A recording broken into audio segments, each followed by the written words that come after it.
Rule 32. Enjoy the little things. Like fun podcasts about your favorite films this Halloween season. Rule 24.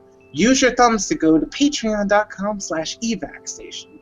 For less than the cost of a truckload of Twinkies during this zombie apocalypse, you can support our show.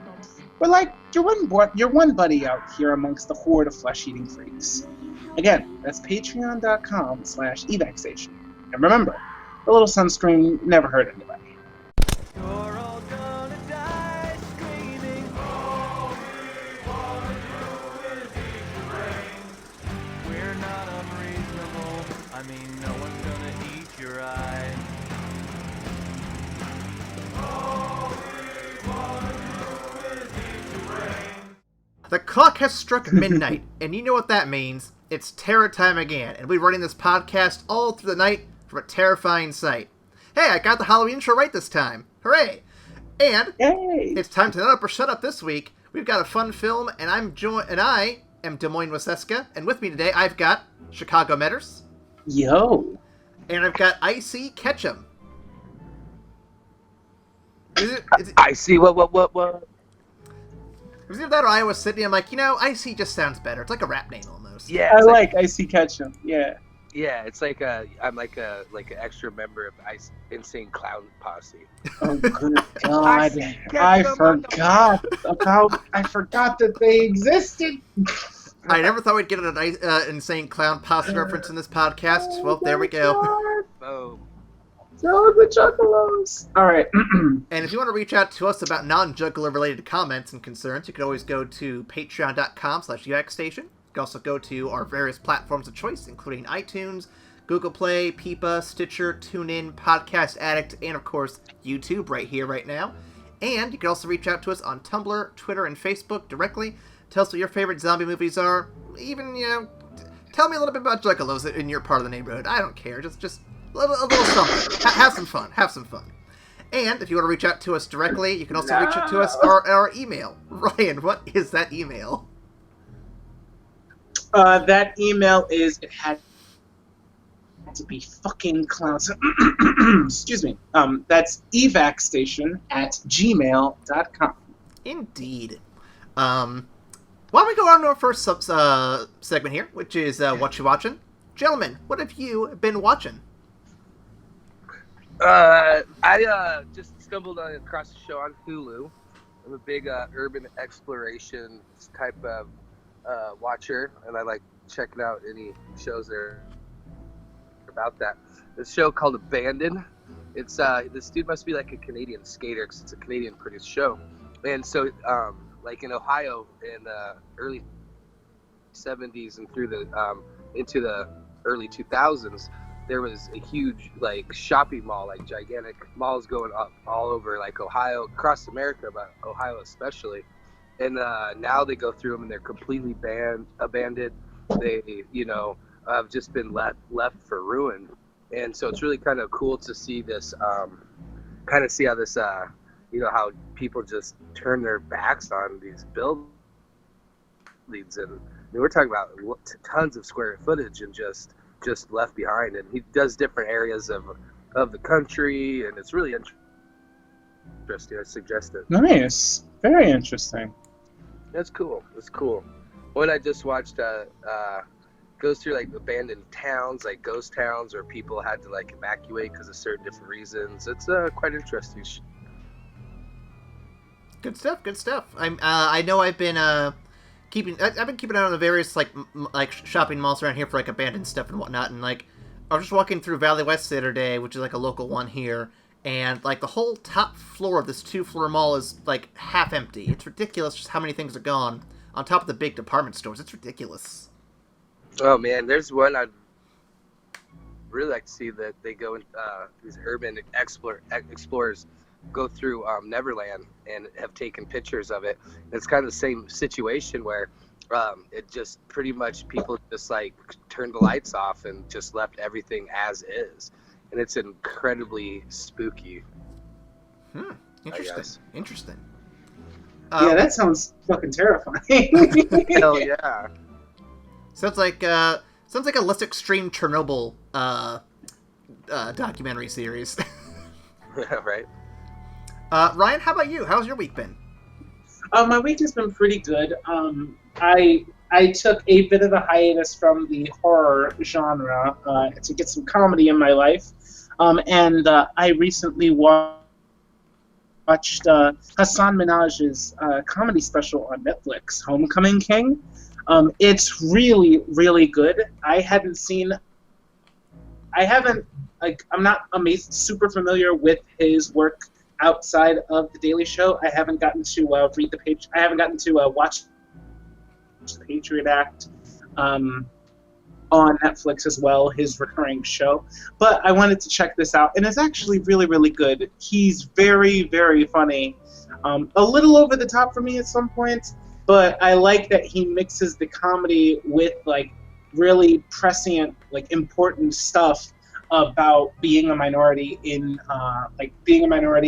America, about having parents who were immigrants that came to the country and being born and raised in America while also maintaining like a strong tie to his heritage, the kind of back and forth pull that happens between that, always feeling like he's on the outside looking in of certain things.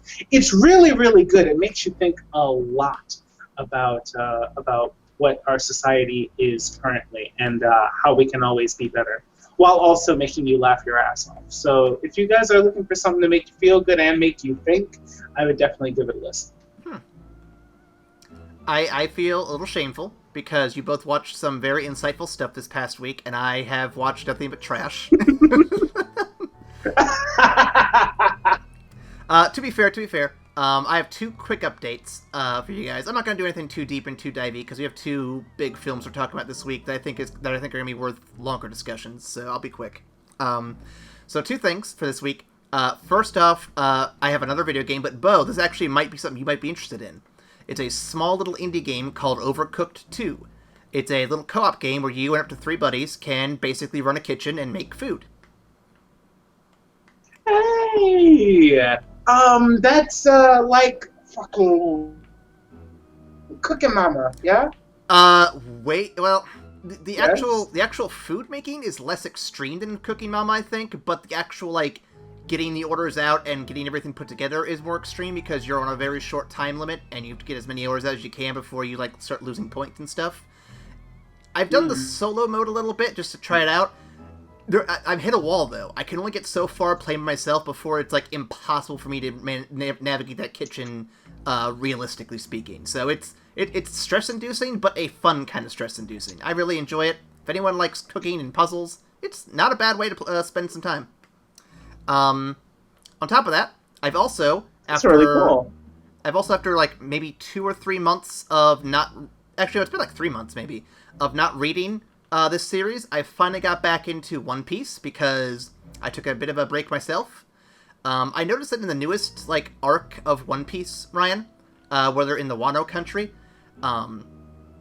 it's a little hard to keep. It's a little hard to keep up with at first because they're introducing so many new characters at once. Everyone's split up, and you can't make heads or tails of what's going on half the time. At least to me. So I waited a few weeks. Yeah, this is the new big arc. I feel like this is almost the Alabasta arc for the New World. I mean, you can kind of call Dressrosa the Alabasta arc, but a bit. But I think the problem I had with it is that the first, I'm going to say half of what's out so far, is very exposition heavy between characters you aren't familiar with and or don't quite have a point of reference for. And the entire time I'm waiting for this thing to explain what the actual plot of this arc is going to be. Like, just the bare bones of, like, hey, this is the problem, we got to go solve it. I finally got the chapter I wanted to read, where they explain why the Kaido is so bad and what their whole, like, plan is and why the country's fucked because of them. And I'm like, okay, I now have an emotional attachment to this arc, let's do this. And now cool shit's happening, like, Zoro and Sanji fighting the streets, and I'm like, yes, I want to see this again. This is great. It's good stuff. So yeah, I'm excited to get back into reading that again. Good stuff. With that, we actually have a movie for this week. Are you guys ready? I am indeed. My drink is far away from me, so I won't spit at my computer. I'm ready to go. Awesome. Is Beau still there?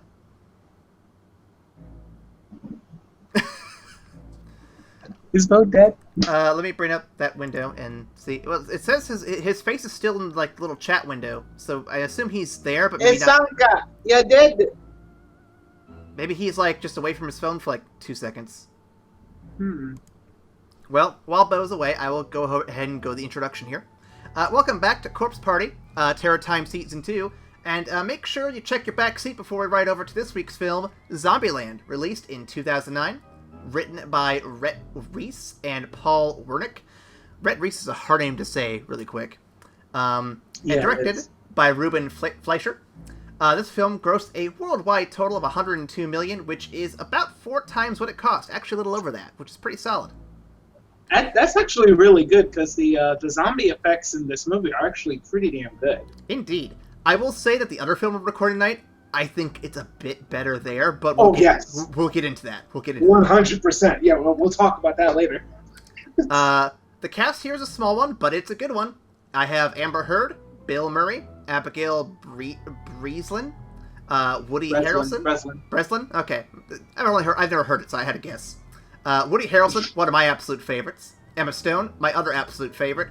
And the least imposing DC villain of all time, Jesse Eisenberg. Man. I had 2 different ways to introduce him this episode. It was either going to be that or the guy I always mix up with Michael Cera. Can you hear me, guys? I can hear you. Welcome back. Oh, sweet. I the whole time. I say, It's like being in a glass case of emotions. we just went over the cast, so I'll move on to the awards real quick. Zombieland has won several awards, including a BMI Film and TV Award to David Sardi for film's music, a Fangoria Chainsaw Award to Jesse Eisenberg for Best Actor, 2 Golden Schmoes for Best Horror Movie of the Year and Most Memorable Scene in the Movie to the Bill Murray cameo, and 3 Scream Awards for the Best Ensemble, Best Horror, and Best Cameo. We'll be talking about that in a little bit. Before we get on... That's pretty damn. Did you say a Golden Schmo? I want to win those. I don't know how you win those, but it's an award I like reading every now and then. It's pretty good. They've also given some negative awards, which I thought was interesting. I gotta figure out how to get one of those. I don't know, man. These Scream Awards sound pretty good, too. Yeah. Ryan, I believe you have a few fun facts for us. Indeed, I've got 4 of them for you here today. First and foremost being that Patrick Swayze was actually offered a cameo role as a zombie before his cancer diagnosis. Oh, that's been awesome. Yeah. His scene would have parodied the other Swayze movies like Ghost from 1990 and Dirty Dancing from 1987. Zombie cameo roles were also offered to Joe Pesci, Mark Hamill, Dwayne Johnson, Kevin Bacon, Jean-Claude Van Damme, and Matthew McConaughey. This would have been hilarious, but I'm glad they settled on Bill Murray. I don't know.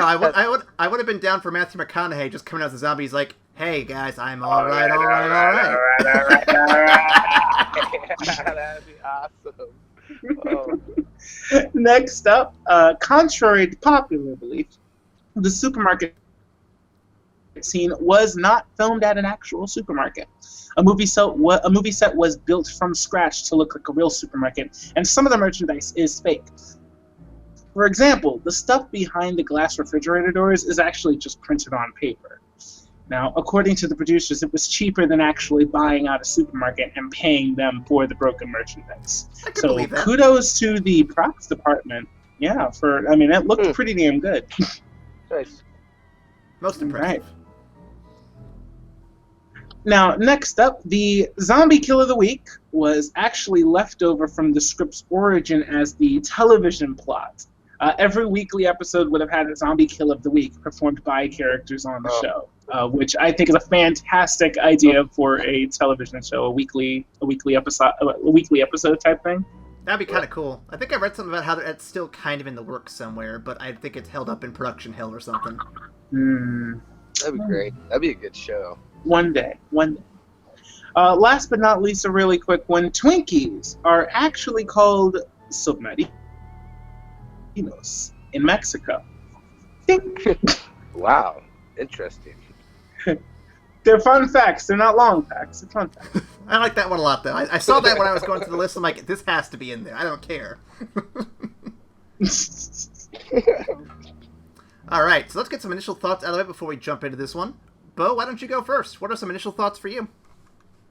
I'm a sucker for, like, I really like this edgy sort of like, what's the word? Like, using this effect, text effect, to incorporate with the characters. Do you get what I'm trying to say? There's interactive, I really like that. I think that's a really creative use to add texture to the movie. Overall, like, the theme was really nice and lighthearted. Like, you were invested from jump, just because of the creativity of, the different, how the comedic, is being portrayed, and just a very good movie. I thought it was coming at the right time of the zombie trend, and it kind of hit that pinnacle when I think Walking Dead was at kind of in its heyday, and so you're seeing zombies everywhere, and they really capitalized on it at that right moment. And great acting, great characters, great storyline. I mean, overall, it was a very good movie. Very entertaining. Absolutely. I think it hit at the right time, like you said, because it came out well before, like, Walking Dead and all that stuff made the genre, like, a little bit over the top. So they hit the sweet spot right there. And I'm looking forward to seeing... I'm looking for that sequel coming out this year, actually, that will hopefully build up upon what this one did. But I'll go real quick, so that way I have a little bit of a break before my synopsis read. So I like telling a story when I do these, and so I'll start by saying I had a bootleg of this movie for a long time, but I never got around to watching it because I felt kind of uncomfortable watching a bootleg of this movie. But a coworker of mine gave it to me a long time ago. It's like, hey man, you want to check this out? Here you go. I'm like, oh, thanks. And I kind of put it away and just sort of forgot about it until I moved one day. I'm like, oh, I never watched this. I probably shouldn't have this illegal movie, so I just tossed it away. But during our first year going out, though, I finally got around to watching it with Amanda. And I loved it from the minute I watched it. And it's a good time. Definitely recommend it for everybody. And like I said earlier, I cannot wait for the sequel because it sounds like they're going to be doubling down some of the stuff that made this first one really fun. Sweet. Fantastic. Excellent. I'll try to keep mine brief, but I'm just kind of echoing what you guys said. I love this movie. It's always a fantastic time for me.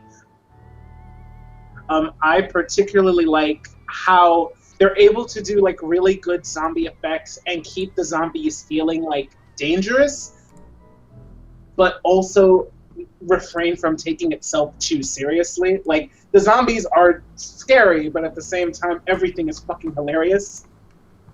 And you can tell everybody's just really having a blast. The over the top the text stuff that pops on the screen is hilarious.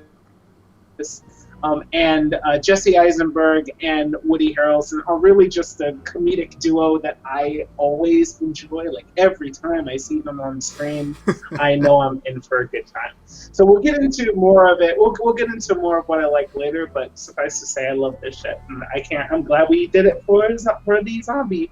Oh, definitely. I was so excited when I saw the title pop up. Oh yeah. And I gotta just chirp in with what Brian said. Woody Harrelson, whenever he's in a movie, I am there for it because it's generally a fun time. With that in mind, I got a synopsis for you boys. Are you ready? Yes. All right. Greeted by Columbus's Greeted by Columbus in voiceover narration, we are introduced to the world of Zombieland. Roll credits. Columbus is a cowardly young man who is afraid of many things, which wasn't helped by his neighbor turning into a zombie and nearly killing him. As such, he's established rules to survive, including cardio, being cautious in bathrooms, and, well, don't be a hero. Many of which we'll see during the film in some way. His rules are thrown out the window, in a manner of speaking, when he meets Tallahassee, a man with a complex set of anger issues and a sole desire to get a Twinkie. And yes, they did borrow that naming convention from Resident Evil Extinction for the character names. How'd you guess? As they travel, they are grifted by a couple of young ladies, Little Rock and Wichita, who steal their ride, but the boys find another ride and track down the girls, who then steal their newest ride. Kind of stupid, aren't they? The girls steer their travels towards LA, specifically an amusement park rumored to be zombie-free since 2003. When they arrive in Hollywood, they use a map of the stars to locate Bill Murray's house. To stay there, but Bill Murray is alive and disguised as a zombie so he can come and go as he pleases. They get high, watch movies, and all is great until a prank on Columbus goes wrong and Bill is shot. His only regret being Garfield, like you'd expect. Oh my god. We then get a scene where the characters get emotionally vulnerable. We learn about Tallahassee's dead son, and Columbus and Wichita almost kiss. Oh boy. But the girls take off in the night for the amusement park, which they turn on and immediately call every zombie in the Tri-City area to their location. It takes a while, but Columbus convinces Tallahassee to join their quest to save the girls and hopefully get laid. They fight their way through the amusement park and save the girls. Columbus overcomes his fears and abandons his rules to do so. They return to the road, now more like a family than ever before, and Wichita reveals her real name to Columbus. Tune in next time when they venture out to the Midwest to deal with some evolved zombies and some other crazy survivors.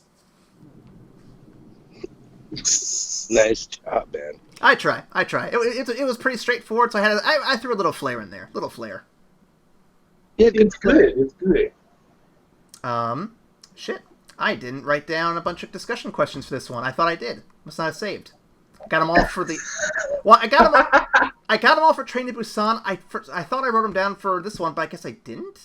Yeah. Oh, wait, no. I fucking dumb. I wrote them down in the trivia segment for some reason, not in the discussion section. That's weird. I'll tell you this much. Sometimes I get to these and and like writing them down, I'm like starting to fall half asleep when I'm putting them together. But I get them though. I get them. We have questions. We have discussions. Let's roll. Gentlemen, what do y'all think of this movie? Who's the director again? Let me scroll back up. That was Ruben Fleischer. Yes, so he's done a lot of really good stuff too. Production-wise, he's done a lot of like really funny television that's been coming out lately. So like having this style is really kind of cool to see how he's kind of progressed. He was a lot involved with like the Robin Big series and that show was coming out. So he's been doing a lot of like really good material. Gotcha. Okay. Well, like I said before, I really, really enjoyed this movie. It manages to keep that balance between like full-on zombie movie while also really like kind of having fun with the genre. Zombie Kill of the Week is one of my favorite things, and it manages to tie in like really interesting like story beats to this like goofy ass movie. Like when Tallahassee starts talking about Buck and it's just like, oh well, he lost his puppy. That's so great. And then it takes him through like the majority of the movie to realize that that's actually his kid who died. Right. Yeah. And so like they actually managed to tie like a really deep story beat into this caricature of a character who it's just an ass-kicking guy from Tallahassee just running around shooting guns and being ridiculous.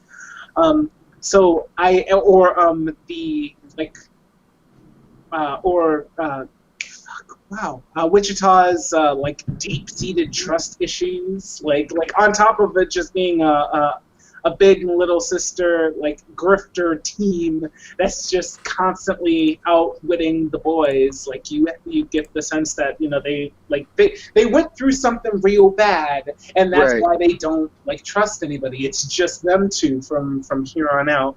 I'd say there's a lot of like sexuality issues as far as like how strong like females can just absolutely pussy whip little Virginian type boys that just get so enamored by the smell of a girl that they get robbed twice by these ladies. Twice they group them.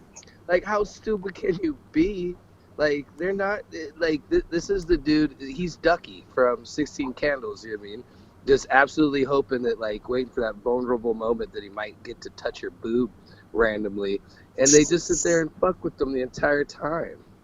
Well, okay, so to give a little credit to the boys, the first grift was actually really, really well done. Mm-hmm. And it played on established zombie tropes. You know, it's just like, my little sister was bitten, she doesn't have much time, I don't want to see her turn, and it's just like, well, shit, all right, we're dealing with some real shit. Nah, psych, give me all your shit, please, thanks. He has that look in his eye. I guarantee you, if it was an Emma Stone, like, if that would have been a dude, he would have been completely, like, because you never be a hero. So now all of a sudden he wants to be a hero. He's trying to get that punani, son. That's what he's trying to do. I was going to say, I mean, in their defense, it is Emma Stone. She is probably, like, in, like, my personal top 5 actresses who, you know, I'd like to get to know a little bit better. I mean, I would have been tricked 6 times. I'm not saying they're any better.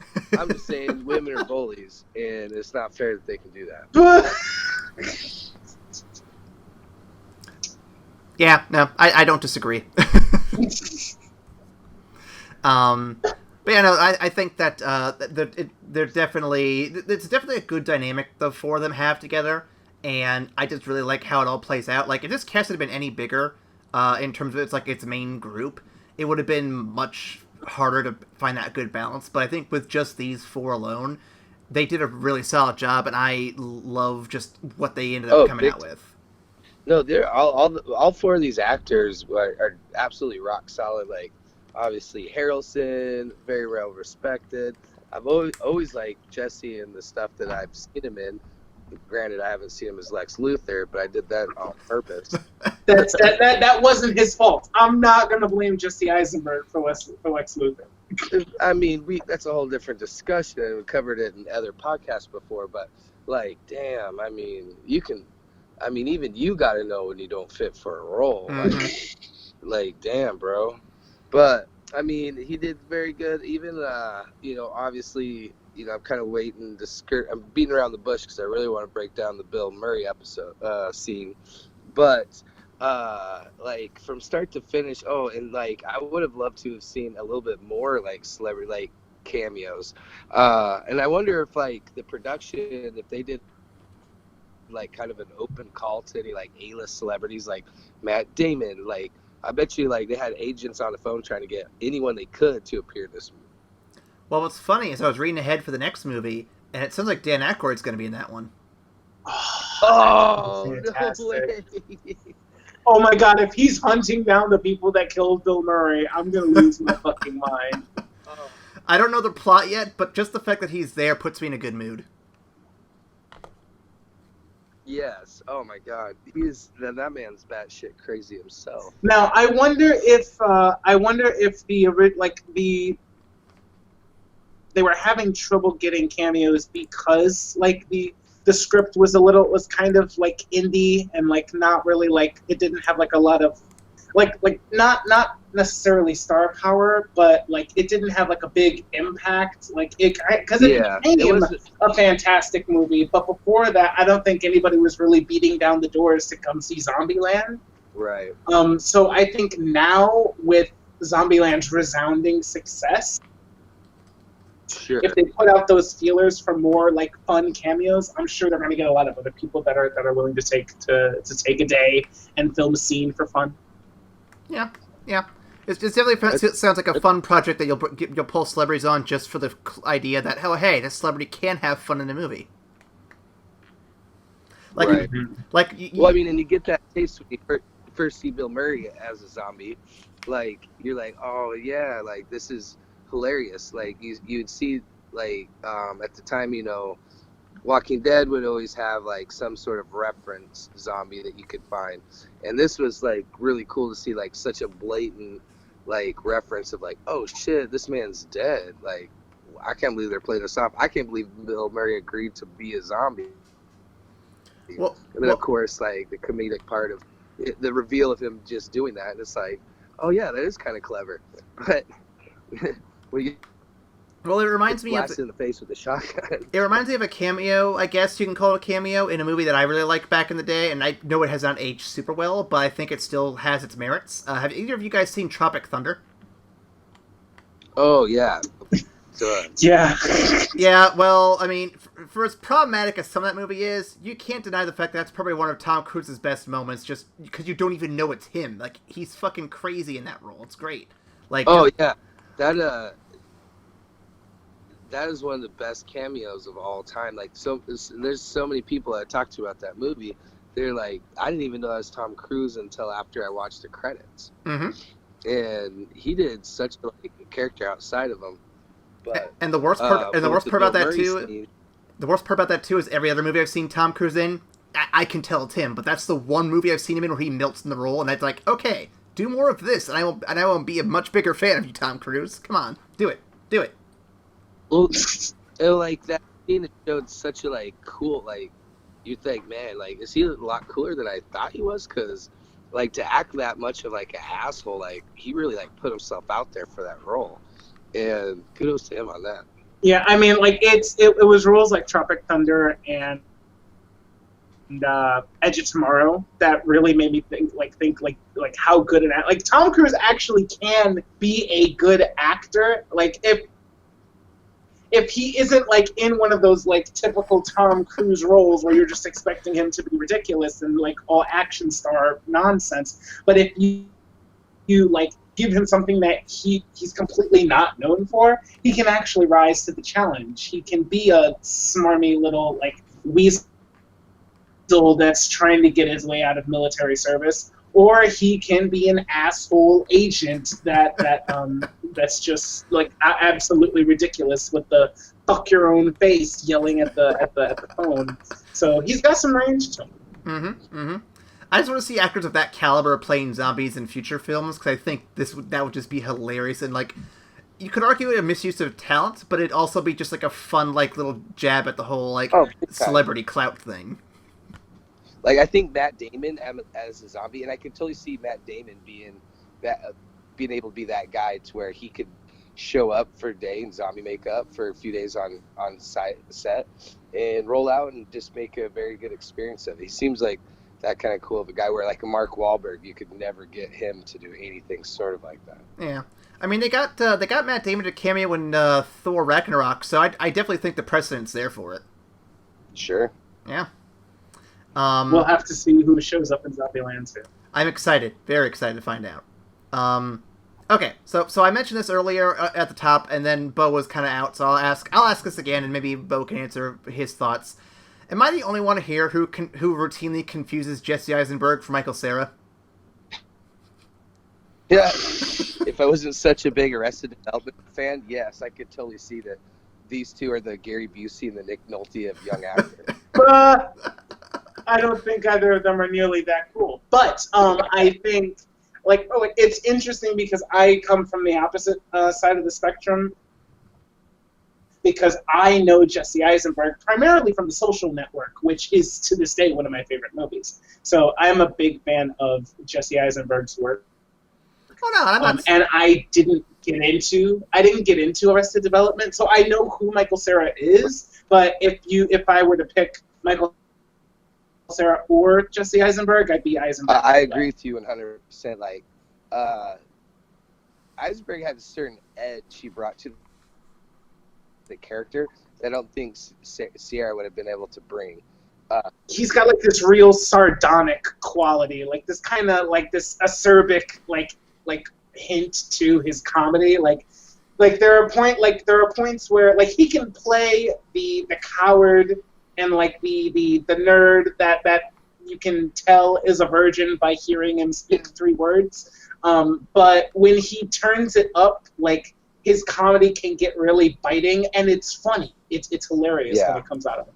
Well, you look at Michael played a great character in Scotty Pilgrim versus the World. Love that movie. But, so great, but he's just, I think his character, I haven't seen that much depth or edge from Michael that I think would have made sense in this role. Where Jesse just brought a really great, he had that sense of urgency, he was very nerdy, you could tell that, so that he follows the rules. There's rules for everything.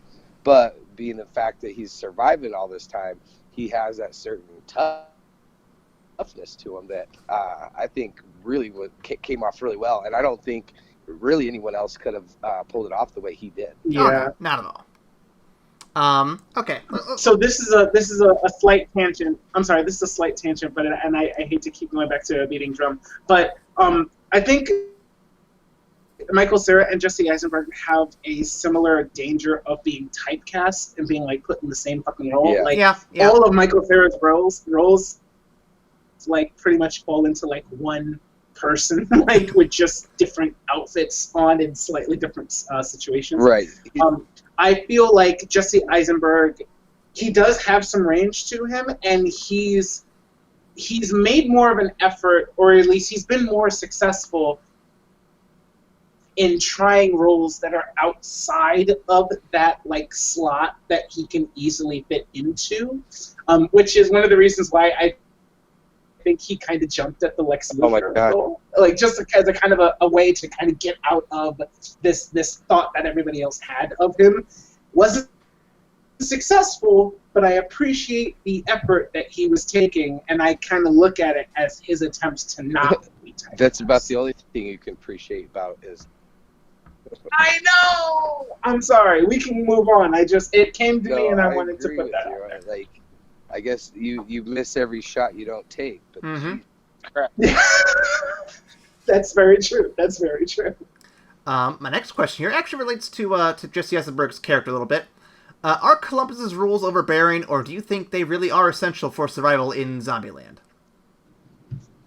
I think they're so good. Like, could have wrote a survival book. Like, his rules made sense. Like, I guarantee you, if I'm in the middle of an apocalypse, I'm following his rules, like, amongst other influences that I have. But I thought that's what made the movie so good. It was so real. Like, you, of course, check the bathrooms. Of course, don't be the hero. And I think that's what really, like, where it's success in the film, because it translated to everyone. Like, everyone's scared and everyone's kind of nervous. So here you have this, like, everyday Joe type character. He's surviving, and he's surviving by these rules. It's like, well, hell yeah, if he's gonna do it, I'm gonna do it too. That's fair. I mean, I think the number, like the sheer amount of rules and the specificity on some of the rules really play into Eisenberg's like overly cautious nature. They're good rules, but I think they definitely play into his character, which I really, really loved, because you're showing at the same. It's doing two things. It's showing just how much of a coward, but also how analytical he is, but also how his intellect has kept him alive, despite being this kid who like stayed in his apartment and played WoW for fucking weeks on end and was afraid of people. He can actually survive because of all these rules. So it endears you to him both as a zombie survivalist and also as a character in general. So I love it. Also, so basically, I was gonna say that WoW basically reference, just man. came out, and that. We keep talking over each other. It's kind of weird. Go ahead. I forgot what I was going to say now. Oh darn. I was just saying like it's kind of goofy that we're getting a WoW reference. This is like 2009. Like, it just makes you feel a little old, Ryan. At least to me, because that game's been around for so long. And like, I wonder if they're gonna make any other more. Well, I guess you can't make any more like recent references because everything would be gone by that point, wouldn't it? Well, I mean, like I know people who play WoW to this day. Oh no, I know. So, and they're still doing new shit in there, which I'm still amazed by. It's ridiculous. Right. But yeah, I don't think they can do any recent WoW stuff because in Zombieland, none of those expansions came out. I'd love it if there was like a moment in the film. It's like, so I was playing Cataclysm the other day. It's like, no, you motherfucker, that wasn't out yet. You fuck, quit it. Stop playing that shit. Okay, moving on. So let's jump over to the big scene in the movie, the Bill Murray scene. Is this the best cameo ever? Why or why not? let's take it away. Beau, I know you're very passionate about this. I'll let you take the floor. Ryan, you first. Well, I had a blast with the Bill Murray cameo. The fact that he went around in zombie makeup was like it's quintessential Bill Murray. It's hilarious. It's like, yeah, I mean, I still have a lifestyle I want to keep up. I mean, I went over to Hard Rock Cafe and saw Alice Cooper. But like, really? How is he? Well, he's a zombie. That sucks. But he's still out there just living his best life and just having a blast. But the fact that he decided to go up in zombie makeup to any survivor, kind of like he was kind of asking to get shot. I'm just saying. It is literally the funniest scene in comedy history, in my opinion. Like, it's the most enjoyable. Like, Bill Murray has never played himself, Bill Murray the character, so well. Like, he's never played himself so well. Yeah, he was over the top. Like, he played like, because he's basically Bill Murray as himself, you know. But he played that character from every movie he's been in so perfectly well. And the fact that, like, you know, it goes back to like what we were just talking about with Jesse, how he brings a certain like nerd coward survivalist. He didn't even hesitate to blow that motherfucker in the face, and it was so perfect because they built up these rules and all this so perfectly well to really hit that pinnacle of like the conviction of his character.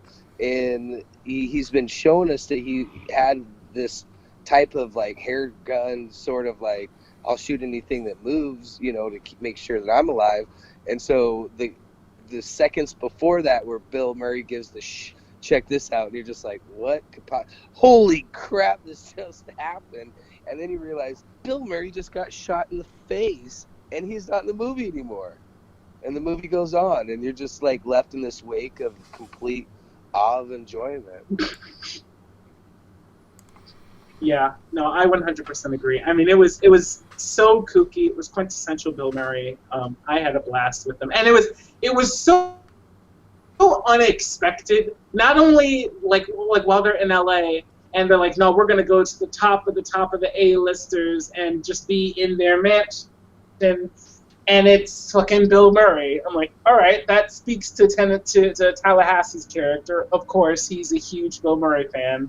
But then to have Bill Murray actually be alive, that like I expected possibly to run into zombie Bill Murray, but alive Bill Murray, that's fucking hilarious. Right. Yeah. And as soon as that reveal happened, you just had this good feeling. You know, you had Harrelson, which, you know, he makes you laugh, and now Bill Murray, like, this is the funniest, like, unfunniest guy out there, and he's got such charm and wit to him, and it was like this nice break of like, holy crap, I can't believe I'm watching some Bill. Jesus, he's dead now.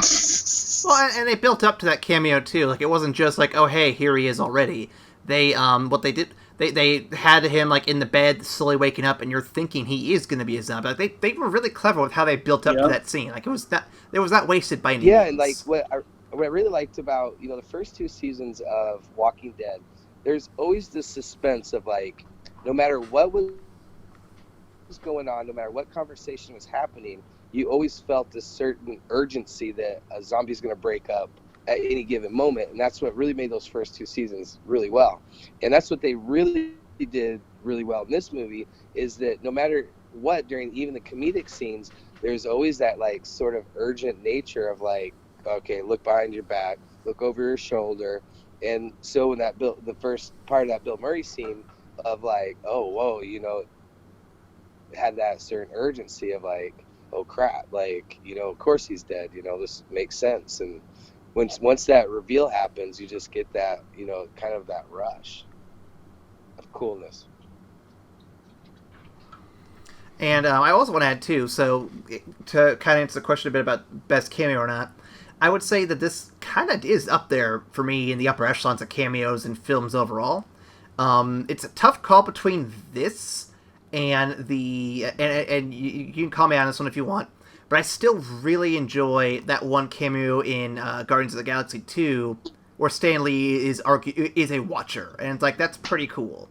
But I think this one... Yes. I think this edges out only because of how unexpected it is. But the other one, they built up to that one as well over the course of many films, and it worked. So they're both very different flavors, but they both work very well for what they're trying to do. I would say that Stan Lee's cameo in Into the Spider-Verse is probably my favorite. That's also really well no, but done. I agree with you. I agree with you that Bill Murray's like kind of tops it for me because of its unexpectedness. When you see Stan Lee over there chatting with the Watchers, it's unexpected, but it makes all the sense in the world. Especially when you're like it's a joke that can only come after you've done like 17 movies within this universe. Like it's a huge referential joke that like comic book fans are gonna get and are gonna fucking lose their minds over it. That's perfect, but at the same time, like when you see it, it makes all the sense in the world, and so it doesn't really surprise you. Bill Murray showing up in this movie as an actual survivor who just fucks around and dresses up like a zombie and is still living in Hollywood just to do fuck all was completely out of left field, and I think that's what edges it up for me as well. So I agree. Let's see what I got next here. So, Ryan, you talked about the zombies in this movie and how much you'll enjoy the effects on them, how they look. So let's dive into that a little bit. Overall, do these zombies work for you in our season of zombie films, and what does and doesn't make them good zombies to you? Well, I think these zombies, they captured, they were just fast enough to where you could get away, you know what I mean? So they're very realistic in the sense of how maybe they'd be in real life. They weren't your World War Z type zombies, super aggressive. Like, there'd be no way to build a story with that type of zombie in this type of situation. So, but they still had that certain intense creepiness to where, you felt like you're watching a Walking Dead episode where you had that jump scare moment of any given time of a zombie jumping out, but also had that very like kitschy sort of sort of jumping out of nowhere style of zombie. So I thought they did a really good balance of both of those, and it's definitely one of like, when you compare each type of zombie from each type of movie, they're definitely one of my favorite as far as like kind of like the realistic nature of them. Yeah, I definitely agree. I thought the speed was just right. Fast zombies can't be anything but horrifying. Like if this zombie if this thing that's really actually pretty hard to kill unless you destroy its brain and wants to fucking eat wants to just consume pieces of you for the fuck of it, can also just sprint at you non-stop. There's no time to fuck around and be like, zombie kill of the week, let me just take these garden shears and fuck with them. There's no time to actually have fun with it. But at the same time, they didn't just make them slow, shambling, Walking Dead zombies, like walkers. So I like that I like that the speed was just right. I like that they didn't become a kind of twitchy mess because they moved just right. It's hard for me to describe it. It's just it hits that sweet spot where they're dangerous, right, but they're also not so dangerous that the danger overcomes the fun that they have with it. You know what I mean? It's completely escapable. You always feel like there's an out with the way they move.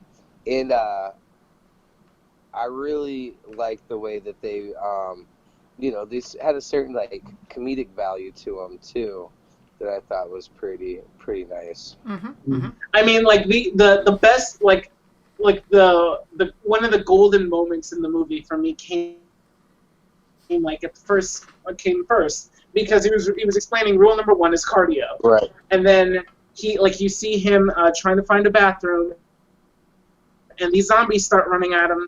And he takes a lap, and it's just rule number 1, cardio. He gets to his car, he tries to put the keys in, he drops it, he sees the zombies are catching up, He does another lap, starts to outpace them, and then we get that zoom-in shot where it's again like cardio, guys. No, seriously, it's for real. And then he makes it back to his car and gets in like normal. So I like the thought that was reference hilarious. too, like where someone dies because of something. And he's like, "See, didn't stretch." You know, there's those. Seatbelts. Yeah. What I tell you. What I liked about these zombies too, they're also there's always that old joke about, you know, how fast you have to run in order to escape a bear. You know, and the old joke is just you have to run faster than the slowest person. And that was like that kind of speed here where they weren't too fast to where it didn't matter, you know, no matter how fast you run, these guys are going to catch you regardless. So having that sort of like, I know if I just trip you and like you trip, I can run away scot-free because the zombies are going to be distracted by you. Excellent. Yeah, no, I definitely think it's a good mix. I think tonally they actually fit this film perfectly, with both their design and just their like particular speed, just being kind of a goofy, not a goofy shamble, but also like a full-on sprint. It's just that, I don't know. You guys hit it right. You guys got it right. I got nothing more to add there. I got 3 more questions left. We can move on to ranking the film. First off, what would you say is your zombie kill of the week? Zombie kill of the week. My zombie kill of the week goes to the fucking clown getting bonked on the nose with the hammer, with the tester strength hammer. Good shit. Beau, how about you? Oh man, there's a lot of them. I mean, you can't really say Bill Murray was the zombie kill of the week, but He wasn't a zombie. I would say, I mean, I hate to be cliche here, and I want to be a devil's advocate to Ryan. But I gotta agree with you. That clown one was pretty clever. Like that was kind of like a great build up. You know, all of them were great, but that one just like had a certain like something you haven't seen before type zombie kill. So I'm gonna have to agree with Ryan on that one. I mean, honestly, the biggest selling point was the fact that when he finally stove his head in, the red nose honked. Right. And it was just like, this is fucking ridiculous. I love it. That was that icing on the cake, like you know, you had to rewind and just be like, did I? Because in my head, I heard the honking because that's what I would have done. But did they really put that in? So you rewind and be like, oh shit, hell yeah. So that was so good. That was hilarious. Yeah, it reminds me of the there's a special zombie in the Left 4 Dead video game. It's a clown zombie actually. If you bop it on the nose, like just with your fist, it does make the honking noise, which is pretty fun. Now I think for my zombie kill of the week, I will go a little different. I'm gonna I don't know if I can count this one. You guys can argue with me if you want, but I just love the entire segment of Tallahassee putting himself in that little like booth, locking up the windows and just shooting everything that comes at him. Like that's just that's a fun moment right there. Like I can't say no to that. Yeah, that's pretty good. Yeah, I mean the whole Tallahassee scene like is hilarious to me because you have him going through an amusement park, having the time of his life. And like he's doing things that a normal person would do at an amusement park, but because Tallahassee's also killing zombies in a hilarious way while also riding on roller coasters and shit like that, it takes it so over the top, and it perfectly fits Tallahassee's character. That 100%. That 100%. Yeah, I love that scene because it was so woody. Like his laugh was such like that woody laugh, like. That particular sequence was definitely one of my finer like Woody Harrelson moments because it was just so genuine and like what you would do the same thing like you were saying, Ryan. Like if I was in an abandoned amusement park with zombies everywhere, shit, I'd do the same shit. I also want to add to that too, the moment where he's on the roller coaster. Is there like a you guys know those rides at amusement parks? So like you go into this like virtual reality car and you just see all the shit going around you and the car moves around, trying to give you that simulation of movement and everything. Is there one of those for? Is there one of those for like a zombie roller coaster murder game? Because that just sounds like it'd be a fun time. I don't think so. The closest thing that I can point to like right away is those video games that they have. Do you remember the old Jurassic Park game where you sat in like the, you're thinking like House of the Dead and stuff, aren't you? Well, no, not necessarily, because like while they had things like House of the Dead, the Jurassic Park game was the first one to really kind of get you immersed in it, because they enclosed you in like a car. And then they came up with the fighter jet ones, where it's like pretty much it's like a black sphere that you sit in, and the seat jostles and it moves around, and like you're actually flying. So I don't know if there's one of those for zombies, but I can't imagine there isn't. I just don't know it. If anyone out there does know this exists, please send us some links and some pictures. I would like to know about this. Please. Hopefully there's one in Chicago. Oh, that'd be great. No, Ryan, that Jurassic Park game that you're talking about is so awesome. That's old school, man. Shit, I used to love that. God. Oh, me too. It would be cool to see like the zombie version of that game. Mm-hmm. I think I've seen one of those games out in the wild. It's been a long time though. Okay, next question. Is there anything you'd obsess, like Twinkies, over in a zombie apocalypse? And if so, what would that obsession be? I think I know my answer, but I'd like to see who else has got one.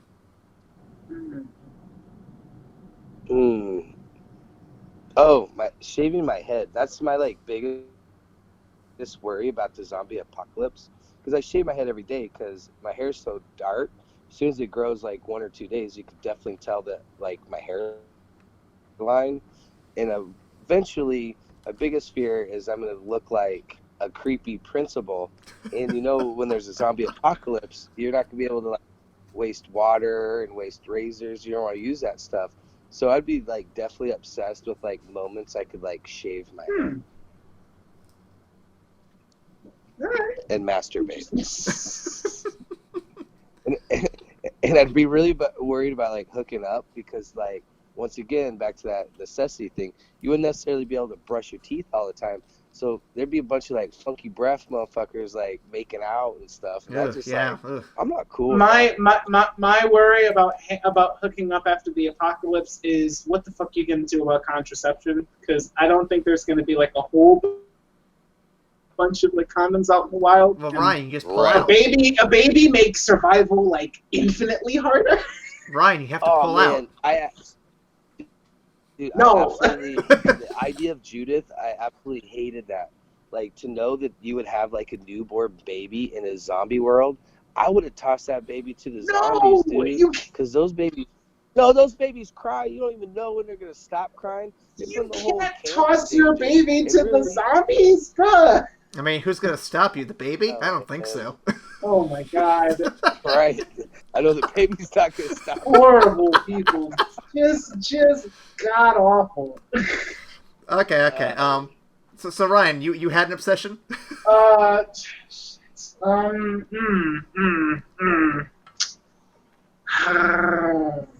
you're not ready, I can go real quick.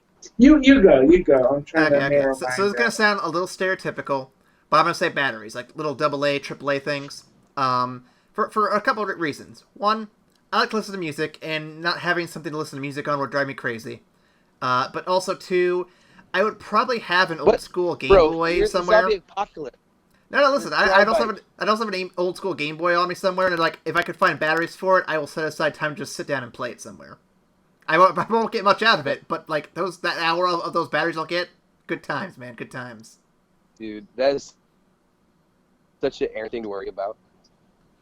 I would worry that I wouldn't have my video games to play. I mean, batteries are good for a lot of things too, flashlights and shit and all that. So I mean, it's good to have them on hand. Yeah, I agree with you there. All right. Well, if we're talking about like just like fun stuff that we would kind of go nuts over, like a fucking Twinkie, I think and just saying it now makes me realize how long it's been since I've had one, which needs to change.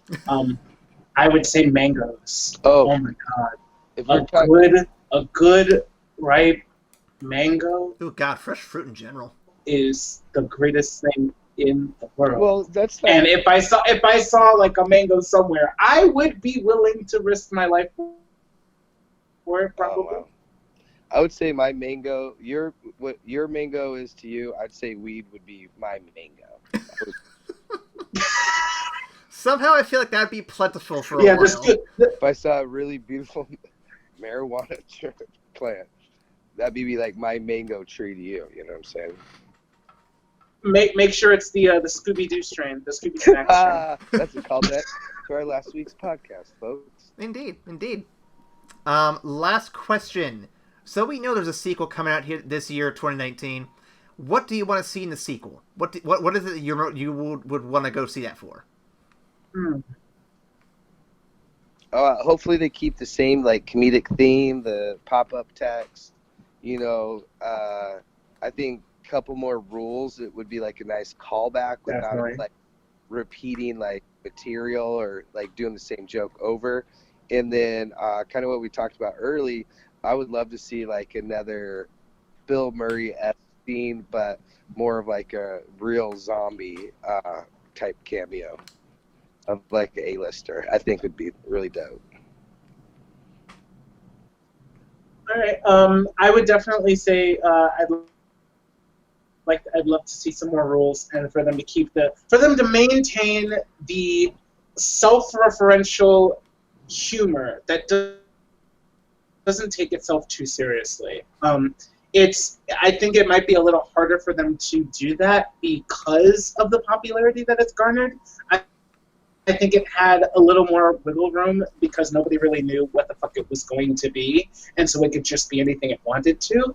And now coming into the sequel, people have an idea, they have expectations. So I'm hoping that they don't get too kind of hemmed in by their own, by the success that they've garnered. I would love to see, if we're going on the tangent of like evolved zombies, I would love to see an A-lister zombie that is the main antagonist, like an evolved zombie that is an A-lister that's like hunting them. If it was like evolved Dan Aykroyd that was the main villain, it would probably be hilarious. Or evolved Dwayne Johnson or something silly like that. Yeah, that'd be awesome. That would be expensive as fuck if they got like an A-list to do more than a cameo. But dude, think about The we'll Rock. see it. The Rock would absolutely like crush. No pun intended there. The Rock would absolutely crush that like zombie role. Like he's been great in everything that he's done. To see him as a zombie, that would be great, man. He would definitely crush it, but he would be expensive as fuck. Mm-hmm. I think the only actor who could be more expensive than him might be Robert Downey Jr., and I know he won't do this, but still. Oh my god, zombie Chris Evans! Zombie Captain America, please! Honestly, a zombie Marvel cameo would be pretty cool, because it also references the Marvel zombie comics, so I'd be down for that. That'd be kind of fun. Yeah, that would be hilarious. Oh, that'd be awesome. Could you imagine Iron Man flying around with just his torso? So I'm going to shoot one out there real quick. So springboarding off what you said, Ryan, about the evolved zombies, because I think everything else is on point for the whole keep the comedy the same and all that stuff. I want to see these evolved zombies, but I want them to do it in a way that makes sense, because there's a couple ways you can go. You can go a little more realistic with just mutated deformities like Left 4 Dead, or you can get really out there with House of the Dead. And I really hope they go for the former, not the latter, because House of the Dead zombies get a little fucking ridiculous after a while. So let's just keep it in check a little bit, guys. If you make a third movie, maybe go that far. But before that, let's take it one step at a time. I'm honestly hoping they don't do a third movie. In all honesty, I don't think Zombieland needs a sequel. I'm not hating on it, and I'll definitely watch it. But I don't think it was one of those movies that's begging for a sequel, and I don't want it to become like a cash grab where they're just milking something because people liked it, so we'll do more of it and we'll get more of their money. I really don't want it to become that. I don't think it's going to be. The other thing I worry about too, actually, for the sequel too, is that they hint at the beginning of a relationship between Wichita and Columbus, and as much as I like the characters and all that, I hope it doesn't like drag itself too deep into that. Like, I hope, because nothing to me can derail a good comedy like being too married to your romantic subplot, because sometimes that can just be very distracting.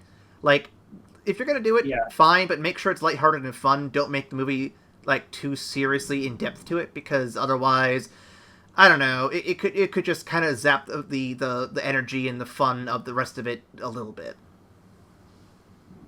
Yeah, I agree. I think I think they're aware of that danger too, and the reason why I say that is because like the big romantic beat that that Columbus was trying to build to wasn't, oh, I'm gonna get laid. It was, I had this burning desire to brush a girl's hair over her ear, and just like this like cheesy like romantic thing that I've always seen in the movies. Like, I really want that to happen. So it's just like I think they're aware of the danger, and they kind of subverted it by making the focus like not the kiss, but oh shit, he did the thing over the ear. Yes, he's successful. I just love it. And if you want to help us be successful, you can go over to patreon.com/evacstation. You can also reach out to us on Tumblr, Twitter, or Facebook. And you can also email us directly with your suggestions for what you want to see in a Zombieland sequel, whether it be a sequel to this first one or a sequel to the second one if you've seen it by now. I don't know if it comes out before or after this episode. I haven't looked at the calendar yet. Ryan, what is the email that can reach out to us at? You can reach us at zombiekillertheweek at excuse me. You can reach us at evacstation@gmail.com. We actually might start a second email that's just Zombie Kill of the Week, and just email us your Zombie Kills of the Week. Zombie Kill of the Week. Please, guys, please. Get creative. Yes, indeed. In the meantime, if you want to put your Zombie Kill of the Week in the comments below, please feel free to do so as well.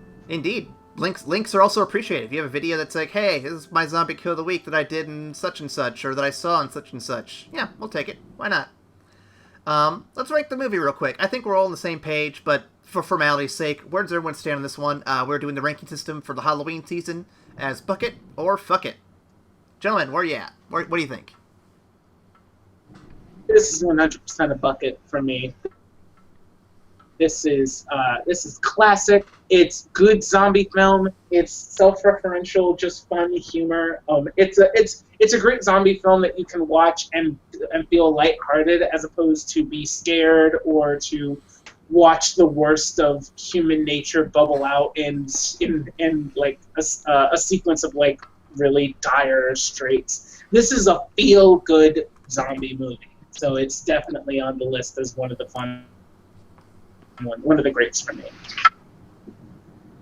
Cool. Yeah, I give it a bucket for sure. Like, this is a great hangover movie. You went out the night before and you're lounging around the house. You just want to put something on that like makes you laugh. This is a perfect movie. Be like, the horror genre, the zombie genre. This is like such a great respect to the genre, but also very comedic, great acting all around, super good movie. 3 zombies, hands up. Excellent. And I agree, it's a bucket. I don't know why 3, just because I said so. I gotta agree with the majority here, but it's a bucket. It's a highly recommended movie. It's got a sequel for a reason, and not because it made a lot of money, but because it's also really damn good. So if you haven't seen it, check it out. And if you like this, go check out the sequel. I can't say it's good or not because I haven't seen it, but I'm sure it'll be fun. I'm sure it'll be a good time. That's all for this week. Next week, after this fun, lighthearted adventure, we're going to take a trip down to, on a train to Busan, so to speak. Oh boy.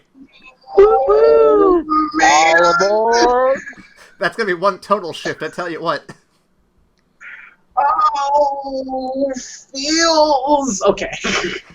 Until then, we'll see you after the credits. Bye.